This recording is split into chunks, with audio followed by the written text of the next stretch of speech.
আসসালামু আলাইকুম রহমতুল্লাহি ওয়া বারাকাতুহু। আলহামদুলিল্লাহি রাব্বিল আলামিন ওয়াসসালাতু ওয়াসসালামু আলা সাইয়্যিদিল মুরসালিন ওয়া আলা আলিহি ওয়া আসহাবিহি আজমাইন, আম্মা বাদ। প্রিয় মুসলিম ভাইরা, ইতিপূর্বে আমরা শিরকের বিভিন্ন বিষয় নিয়ে আলোচনা করেছি। শিরক কাকে বলে, কত প্রকার ও কি কি।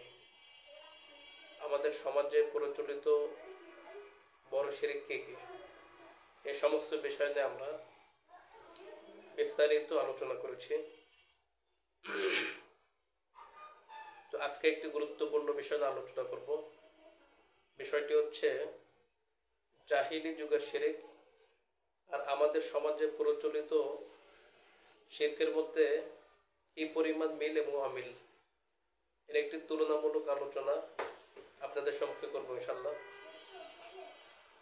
জাহিলি যুগের মানুষের বিশ্বাস, কর্ম ও অভ্যাসের সাথে বর্তমান বাংলাদেশের মুসলিমদের কি পরিমাণ মিল এবং অমিল, এই বিষয়টি সর্বসাধারণের কাছে স্পষ্ট হওয়া দরকার। তো এরকম মোটামুটি 30টি বিষয় আলোচনা করব। তো 30টি বিষয় আলোচনার পরে আপনারা স্পষ্টভাবে বুঝতে পারবেন জাহিলি যুগের প্রচলিত শিরক আর বর্তমান প্রচলিত শিরক এর মধ্যে কতটা মিল এবং অমিল, এবং ক্ষেত্র বিশেষ জাহিলি যুগের শিরকের থেকে আমাদের সমাজে প্রচলিত শিরকের সংখ্যা অনেক বেশি। তো প্রথম 1 নম্বর বিষয় হচ্ছে জাহিলি যুগের লোকেরা কাহেন অথবা গণকের মাধ্যমে ভাগ্য জানার চেষ্টা করত। আর বর্তমান সময়ের অনেক মুসলিমরা গণক, টিয়া পাখি এবং বাদরের মাধ্যমে ভাগ্য জানার চেষ্টা করে। 2, জাহিলি যুগের লোকেরা আররাফ মানে ভবিষ্যৎ প্রবক্তা, এদের মাধ্যমে গায়েব জানার চেষ্টা করত। আর বর্তমান সময়ের অনেক মুসলিমরা জিন সাধকদের গায়েব সম্পর্কীয় কথায় বিশ্বাস করে। যারা জিন দিয়ে সাধনা করে এদের কথা অনেক মুসলিমরা বিশ্বাস করে। আপনারা এটা বুঝতে পারবেন, যারা কবিরাজ আছে তাদের কাছে অনেক মুসলিমরা যাতায়াত করে এবং তারা বিভিন্ন গায়েবের কথা বলে। অমুকের কাছে এই কয়টা জিন আছে, এই কয়টা পরী আছে, এই সমস্যা, এই সমস্ত বিভিন্ন কথা বলতে থাকে। আর মুসলিমরাও সেগুলো বিশ্বাস করতে থাকে। তো এবং তারা এটাও মনে করে যে অলিরা এবং দরবেশ বুজুর্গরা গায়েব জানে। আমাদের প্রচলিত বর্তমান সমাজের একটা শিরক হলো অলিরা গায়েব জানে, এটা অনেকে মনে করে থাকে। 3, জাহিলি যুগের লোকেরা পাখি উড়িয়ে ভাগ্যের মঙ্গল ও অমঙ্গল জানার চেষ্টা করত। আর বর্তমান সময়ের অনেক মুসলিমরা টিয়া পাখি ও বাদরের সাহায্যে ভাগ্য জানার চেষ্টা করে। 4, জাহিলি যুগের লোকেরা ওয়াদ, সুআ, ইয়াগুস ইত্যাদি নামে নির্মিত মূর্তিসমূহ প্রয়োজন পুরা করতে পারে এরকম বিশ্বাস করত। আর বর্তমান সময়ের মুসলিমরা ওলিগণ বিভিন্ন প্রয়োজন পুরা করতে পারে এবং তারা বিপদ থেকে সাহায্য করতে পারে এই বিশ্বাস করে থাকে। 5, জাহিলি যুগের লোকেরা বিশ্বাস করত যে দেবতারা ইহকালীন কল্যাণ অর্জন এবং অকল্যাণ দূর করতে পারে। ইহকালীন কল্যাণ অর্জন করতে পারে এবং অকল্যাণ দূর করতে পারে। আর বর্তমান সময়ের অনেক মুসলিমরা মনে করে থাকে গাউস কুতুব, তারা ইহকালীন কল্যাণ ও অকল্যাণ সাধন করতে পারে এবং তারা মানুষকে নিয়ন্ত্রণ করতে পারে এবং মানুষের কাছে সাহায্য পৌঁছাতে পারে। জাহিলি যুগের লোকেরা মনে করতো ইয়াগুস, তারপরে এই লাত উজ্জা, ওরা সাহায্য করে। আর বর্তমান মুসলিমরা মনে করে গাউস কুতুব আবদাল দোকাবা, আর অনেক নাম আছে। এই সমস্ত অলিরা সাহায্য করে থাকে এবং বিশ্ব পরিচালনা আল্লাহর সাথে শরীক হয়, নাউযুবিল্লাহ। 6, জাহিলি যুগের লোকেরা ওলি ও ফেরেশতাদের নামে নির্মিত মূর্তি ও দেবতাসমূহ আল্লাহর কাছে মানুষের জন্য সাফায়াত করতে পারে বলে মনে করত। আর বর্তমান সময়ের অনেক মুসলিমরা ওলিগণ নিজস্ব মর্যাদায় আল্লাহর কোনো পূর্ব অনুমতি ব্যতীত তাদের ভক্তদের জন্য সাফায়াত করতে পারে বলে মনে করে। 7, জাহিলি যুগের লোকেরা ফেরেশতা ও ওলিদের নামে নির্মিত দেবতাদের সাধারণ মানুষের জন্য আল্লাহর নিকটবর্তী করে দেওয়ার মাধ্যম মনে করত। আর বর্তমান সময়ের অনেক মুসলিমরা মৃত্যু ওলিদেরকে আল্লাহর নিকটবর্তী করে দেওয়ার মাধ্যম মনে করে থাকে। তারা আরো বিশ্বাস করে যে মৃত্যু ওলিরা ভক্তদের সমস্যার সমাধান করতে পারে। 8, জাহিলি যুগের লোকেরা উজ্জা ও জাতে আনওয়াত এই দুইটা গাছ সবসময় বরকত দিতে পারে এটা মনে করত এবং বিজয় এনে দিতে পারে বলে মনে করত। আর বর্তমান সময়ের অনেক মুসলিমরা ওলিদের কবরের উপর অথবা মাজারের উপর অথবা পার্শ্ববর্তী স্থানে বিভিন্ন গাছ, শিকড় ও ফল পাতার মাধ্যমে বরকত অর্জন করতে পারে অথবা বিজয় অর্জন করতে পারে বলে মনে করে থাকে। এবং তারা কবর অথবা মাজারের পুকুর অথবা কূপ অথবা কূপের পানি অথবা মাছ, কচ্ছপ এবং কুমিরকে খাবার দিয়ে নিজেদের রোগ নির্ময় করতে পারবে বা বিপদ মুসিবত থেকে মুক্তি পাবে এটা ধারণা করে থাকে। এই জন্য বিভিন্ন মাজার আছে, আজমের শরীফ, সেখানে লোকরা যায় বিভিন্ন বরকত হাসিল করার জন্য, মুসিবত দূর করার জন্য, এ সমস্ত মনে করে থাকে।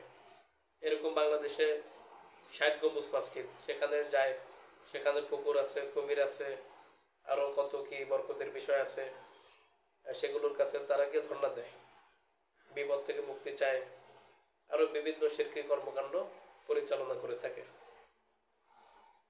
9, জাহিলি যুগের লোকেরা উপত্যকার জিন সর্দারের নিকট আশ্রয় প্রার্থনা করত। আর বর্তমান সময়ের অনেক মুসলিমরা কাঠ ও মধু সংগ্রহকারীদের মাধ্যমে জঙ্গলের জিন ও হিংস্র প্রাণীর অনিষ্ট থেকে রক্ষার জন্য জঙ্গলের জিন সর্দারের নিকট আশ্রয় প্রার্থনা করে থাকে। বিল ও জলাশয়ের মাছ ধরার জন্য পানি সেচের পূর্বে কাল নামক জিনকে সিন্নি দিয়ে থাকে, যে কাল নামক জিনকে সিন্নি দিয়ে সন্তুষ্ট করতে পারলেই সমস্ত অনিষ্ট থেকে রক্ষা পাওয়া যাবে, মাছ সেচ করতে পারবে। 10, জাহিলি যুগের লোকেরা পৃথিবীর ঘটনা প্রবাহের উপর তারকা ও নক্ষত্রের প্রভাবে বিশ্বাস করত। আর বর্তমান সময়ের অনেক মুসলিমরা মানুষের ভাগ্যের উপর গ্রহ তারকার প্রভাবে বিশ্বাস করে থাকে। 11, জাহিলি যুগের লোকেরা গোত্রীয় নেতাদের প্রবৃত্তি অনুযায়ী গোত্র শাসন করে থাকত। আর বর্তমান সময়ের অনেক মুসলিমরা মানব রচিত বিধানের আলোকে দেশ শাসন করে থাকে। আল্লাহর পরিবর্তে দেশের জনগণকে ক্ষমতায় বসানোর মাধ্যমে সর্বময় ক্ষমতার মালিক মনে করে থাকে। 12, জাহিলি যুগের লোকেরা দাঁত ও পেলেক রোগকে নিজ থেকে সংক্রামক মনে করে থাকে। আর বর্তমান সময়ের অনেক মুসলিমরা কলেরা, বসন্ত, দাঁত, এজমা, যক্ষা, পেলেক ও অ্যাডস রোগকে নিজ থেকে সংক্রামক রোগ বলে মনে করে থাকে। 13, জাহিলি যুগের লোকেরা দেবতাদের দিকে মুখ করে দোয়া করত। আর বর্তমান সময়ের অনেক মুসলিমরা দোয়া কবুলের জন্য মুর্শিদ, পীর ও ওলিদের কবরের সামনে মুখ করে দোয়া করে থাকে। 14, জাহিলি যুগের লোকেরা ছোট ছোট ব্যাপারে দেবতারা সাহায্য করতে পারে এই বিশ্বাস পোষণ করত। আর এই বিশ্বাসের ভিত্তিতে তারা তাদের নিকটে কামনা করত, প্রার্থনা করত। আর বর্তমান সময়ের অনেক মুসলিমরা মৃত্যু অলিগণ সাহায্য করতে পারে এরকম ধারণা পোষণ করে থাকে। এটা একটি শিরকি ধারণা। এই জন্য মৃত্যু অলিদের কাছে, কবরের কাছে তারা সাহায্য চায়, বিপদ থেকে মুক্তি চায়, আর অনেক কিছু চেয়ে থাকে। 15, জাহিলি যুগের লোকেরা অলিদের মূর্তির সামনে বিনয়ের সাথে দাঁড়াতো, আর বর্তমান সময়ের অনেক মুসলিমরা অলিদের কবর ও পীরের সামনে বিনয়ের সাথে দাঁড়িয়ে থাকে। 16, জাহিলি যুগের লোকেরা ভালো মন্দ সর্বাবস্থায় মূর্তির নিকট সাহায্য চাইত, আর বর্তমান সময়ের অনেক মুসলিমরা অলিদের নিকট সাহায্য কামনা করে থাকে। 17, জাহিলি যুগের লোকেরা ওয়াদ, সোয়া ইত্যাদি অলিগণের প্রথমত কবর, তারপরে তাদের মূর্তির সামনে অবস্থান গ্রহণ করত এবং তাদের কাছে আল্লাহ পাকের নিকটবর্তী হওয়ার মাধ্যম মনে করত, তাদের কাছে বিভিন্ন বিষয় চাইত। আর বর্তমান সময়ের অনেক মুসলিমরা অলিদের কবরে অবস্থান গ্রহণ করে তাদের বাতিনে ফয়েজ হাসিল করার জন্য এবং তাদের মাধ্যমে আল্লাহ পাকের নিকটবর্তী হওয়ার জন্য। 18, জাহিলি যুগের লোকেরা চাঁদ ও সূর্যকে শ্রদ্ধা করত, আর বর্তমান সময়ের অনেক মুসলিমরা পীর ও অলিদের কবরে সেজদা করে থাকে, মাজারে সেজদা করে থাকে। 19, জাহিলি যুগের লোকেরা বিপদাপদ দূর করার জন্য দেবতাদের উদ্দেশ্যে নজর, নিয়াজ, মান্নত, জবে ইত্যাদি উৎসর্গ করত, আর বর্তমান সময়ের অনেক মুসলিমরা বিভিন্ন উদ্দেশ্যে অলিদের কবরে মান্নত করে থাকে। 20, জাহিলি যুগের লোকেরা দেবতাদেরকে আল্লাহর চেয়ে অধিক ভালোবাসত, আর বর্তমান সময়ের অনেক মুসলিমরা আল্লাহর হুকুমের উপরে পীরের হুকুমকে প্রাধান্য দিয়ে থাকে, অথবা আল্লাহর হুকুমের উপরে নেতা নেত্রীর হুকুমকে প্রাধান্য দিয়ে থাকে।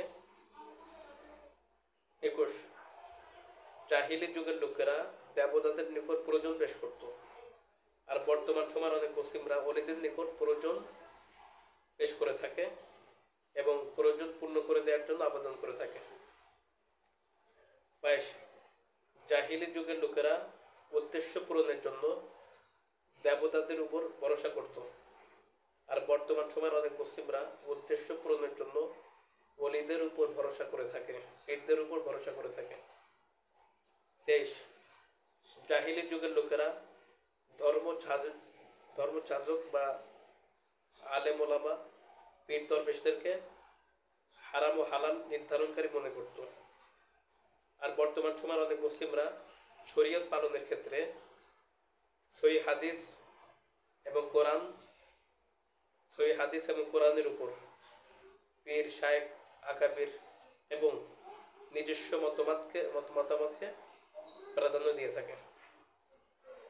24, জাহিলি যুগের লোকেরা দেবতাদের সাথে সম্পর্কিত কথিত বরকতপূর্ণ স্থানসমূহ জিয়ারত করার জন্য যেত, আর বর্তমান সময়ের অনেক মুসলিমরা অলিদের কবর ও তাদের সাথে সম্পর্কিত স্থানসমূহ দূর দূরান্ত থেকে জিয়ারত করার জন্য গিয়ে থাকে। 25, জাহিলি যুগের লোকেরা দেবতাদের মূর্তির গায়ে হাত বুলিয়ে বরকত হাসিল করত, আর বর্তমান সময়ের অনেক মুসলিমরা অলিদের কবর, মাজার, কবরের দেয়াল, গিলাফ এবং তাদের স্মৃতিসমূহ স্পর্শ করে বরকত হাসিল করে থাকে, এ ধারণা পোষণ করে থাকে। এগুলো থেকে বরকত দেওয়া যায়। 26, জাহিলি যুগের লোকেরা দেবতা ও বাপ দাদার নামে শপথ গ্রহণ করত, আর বর্তমান সময়ের অনেক মুসলিমরা আগুন, পানি, মাটি, বিদ্যা ইত্যাদির নামে শপথ করে থাকে, এমনকি মায়ের নামে শপথ করে, কোরআন শরীফের নামে শপথ করে, কাবার নামে শপথ করে থাকে, পীরের নামে শপথ করে থাকে, এগুলো শিরক। 27, জাহিলি যুগের লোকেরা দেবতাদের নামের সাথে মিলিয়ে সন্তানদের নাম রাখত, আর বর্তমান সময়ের অনেক মুসলিমরা কোন অলির নামের সাথে মিলিয়ে সন্তানদের নাম রাখে। 28, জাহিলি যুগের লোকেরা বরকত হাসিলের জন্য সন্তানদেরকে দেবতাদের কাছে নিয়ে যেত। আর বর্তমান সময়ের অনেক মুসলিমরা বরকত লাভ ও রোগ মুক্তির জন্য সন্তানদেরকে অলিদের কাছে নিয়ে যায়, অলিদের কবরে নিয়ে যায়। 29, জাহিলি যুগের লোকেরা শিরকি পন্থায় অসুখ নিবারণের জন্য চেষ্টা করত। আর বর্তমান সময়ের অনেক মুসলিমরা বিভিন্ন তন্ত্র মন্ত্রের মাধ্যমে ঝাড়ফুঁক করে থাকে। 30, জাহিলি যুগের লোকেরা চোখের কুদৃষ্টি থেকে শিশুদেরকে রক্ষা করার জন্য গলায় ঝিনুক পরাতো। আর বর্তমান সময়ের অনেক মুসলিমরা কারো চোখ লাগা থেকে শিশুদেরকে রক্ষা করার জন্য তাদের গলায় মাছের হাড়, শামুক, আরো বিভিন্ন জিনিস লটকিয়ে থাকে, তাবিজ। তো এই যে তুলনামূলক আলোচনা হলো, এর মাধ্যমে এটা পরিষ্কার যে জাহিলি যুগের মুশরিকদের বিশ্বাস, কর্ম ও অভ্যাসের সাথে আমাদের দেশের অনেক মুসলিমদের বিশ্বাস, কর্ম ও অভ্যাসের যথেষ্ট মিল আছে। তাদের মধ্যে এমনও অনেক শিরিক আছে মানে আমাদের সমাজের মধ্যে, যা জাহিলি যুগের মুশরিকদের মধ্যেও ছিল না। জাহিলি যুগের লোকেরা নৌকা যুগে কোথাও যখন রওনা করত, তখন ঝড় তুফানের কবলে পতিত হলে তারা বিপদ থেকে মুক্তির জন্য একমাত্র আল্লাহর কাছে আশ্রয় চেত, আল্লাহকে তারা আহ্বান করত, যেটা কোরআনে বর্ণিত আছে সূরা ইউনূস 22 নম্বর আয়াতের মধ্যে। আর বর্তমানে দেখা যায় অনেক মুসলিমরা অনুরূপ বিপদে পড়লে, অর্থাৎ নৌকা, জাহাজ ইত্যাদিতে ওঠার পরে যদি ঝড় তুফানের সামনে পড়ে, তখন তারা আল্লাহর কাছে সাহায্যের পরিবর্তে বিভিন্ন অলিদের কাছে সাহায্য চায় এবং বিভিন্ন পীর, আব্দুল কাদের জিলানী, এটা গাউস কুতুব, আবদাল, এদেরকে তারা ডেকে থাকে। হেজবুল বাহার বিভিন্ন আমল করে থাকে এবং এগুলোর মাধ্যমে তাদেরকে হাজির করার কথা বলে থাকে। তো এগুলো আসলে কোরআন সুন্নাহ পরিপন্থী এবং শিরকে আকীদা। আমাদের দেশের অনেক নামধারী মুসলিম এর থেকেও বড় বড় শিরকের মধ্যে লিপ্ত হচ্ছে। আল্লাহ তাআলা আমাদেরকে সবাইকে এই সমস্ত শিরক থেকে বেঁচে থাকার পরিপূর্ণ তৌফিক এনায়েত করেন। আমিন ইয়া রাব্বাল আলামিন। আসসালামু আলাইকুম ওয়া রাহমাতুল্লাহি ওয়া বারাকাতুহু।